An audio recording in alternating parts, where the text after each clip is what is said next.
Praise the lord. అద్వితీయుడు అధిక బల సంపన్నుడైన యేసుక్రీస్తు ప్రభుల వారి పరిశుద్ధ నామములో మీరు అన్ని విషయములలో ఫలాభివృద్ధి పొందుదురు గాక. ఈ దినపు యేసయ్య జీవపు మాట హోషేయ ప్రవచన గ్రంథం 6వ అధ్యాయం 3వ వాక్య భాగం. వర్షము వలె ఆయన మన యొద్దకు వచ్చును. యేసయ్య పాద సన్నిధిలో నిలిచి దివారాత్రము కన్నీరు విడుచుచు ఆయన కొరకు సహనముతో కనిపెట్టుకొని ఆయన యొద్ద నుండి ప్రతిఫలం పొందవలెనని నిర్దోషి అయి ఆయన పాదముల చెంత నిలిచి ఉన్నవారలారా, మన యేసయ్య మన యొద్దకు వచ్చే దేవుడే ఉన్నాడు. నిజమే, వర్షము వలె ఆయన మన యొద్దకు వచ్చును. భూమిని తడుపునట్టి తొలకరి వర్షము, కడవరి వర్షము వలె మన యొద్దకు వచ్చును.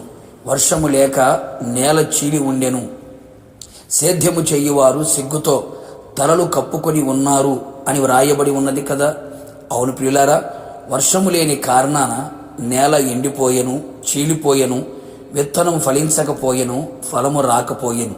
నిజమే, అనేక మంది జీవితములలో, కుటుంబములలో, సంఘములలో, సమాజములో చీలికలు కనబడుచున్నవి. సంబంధాలు కోల్పోతున్నారు. ప్రేమానురాగాలు కరువయ్యాయి.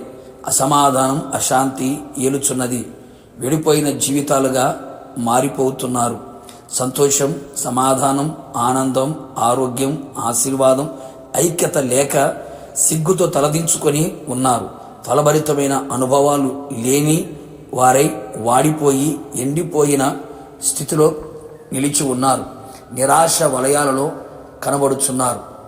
ధూళి బూర్ది అయి పారునట్లు, మంటి బెడ్డలు ఒకదానితో ఒకటి అంటుకున్నట్లుగా ఆకాశపు కలశములోని వర్షమును కురిపించువాడు ఆయనే. వర్షము వలె వచ్చువాడు ఆయనే. నీకును నీ కుటుంబమునకును కలిగిన సమస్తమునకు క్షేమము కలుగునట్లుగా, సమాధానము కలుగునట్లుగా, ఐక్యత కలిగిన వారిగా చేయునట్లుగా, ఫలములు ఆత్మ ఫలము ఫలించున్నట్లుగా ఆయన వర్షముగా వచ్చి నీ జీవితములో, సంఘములో, సమాజములో చేయును. నీ ఆశలు చిగురించున్నట్లుగా నీకు నిరీక్షణ కలుగు చేయును. దీవెనకరమైన వర్షములు కురియును. వర్షము వలె ఆయన నీ యొద్దకు వచ్చి నిన్ను దీవించును. దీవెనల చేత తృప్తి పొందునట్లుగా చెయ్యును.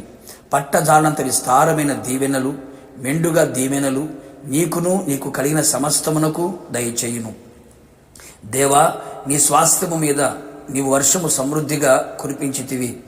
అది అలిసి ఉండగా నీవు దానిని బలపరిచితివి. అవును ప్రియులారా, ఆయన పేరు పెట్టబడిన ఆయన జనులు, తన స్వరక్తముతో సంపాదించుకొనిన ఆయన ప్రజలు ఆత్మీయంగా, శారీరకంగా, మానసికంగా అలసి ఉండగా, రకరకాల పరిస్థితుల వలన బలహీనపరచబడి ఉండగా, వర్షము వలె ఆయన నీ యొద్దకు వచ్చి నిన్ను బలపరచునుగాక, బలవంతులుగా చేయునుగాక, ప్రతి బలహీనతను తొలగించి నిన్ను ఉజ్జీవపరచునుగాక.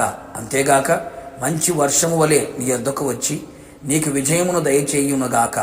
ఏ పరిస్థితులలో ఓడిపోయి గెలుపు లేక అపజయాలతో నిండుకొని ఉన్నావో, ఇక నీకు విజయము కలుగునట్లుగా, అత్యధికమైన విజయం, గొప్ప విజయము కలిగి విజయోత్సవములతో ఊరేగించబడినట్లుగా నా దేవుడు చెయ్యునుగాక.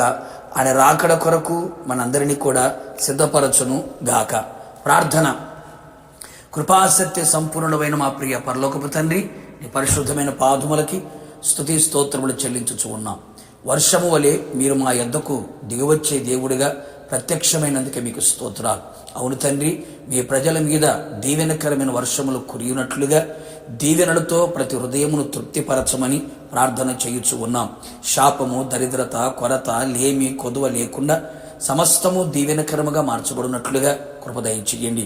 అలసిపోయిన మీ ప్రజల మీద వర్షము వలె మీరు దిగువచ్చి ప్రతి ఒక్కరిని బలపరచండి, బలహీనతలు తొలగించండి, ఉజ్జీవపరిచి నూతనపరచమని ప్రార్థించుచు ఉన్నాం.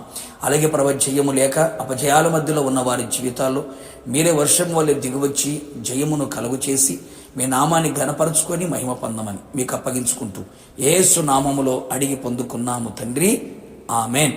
నిశ్చయముగా మీ యొద్దకును మీ కుటుంబం యొద్దకును వర్షము వలె ఆయన దిగువచ్చును గాక. God bless you.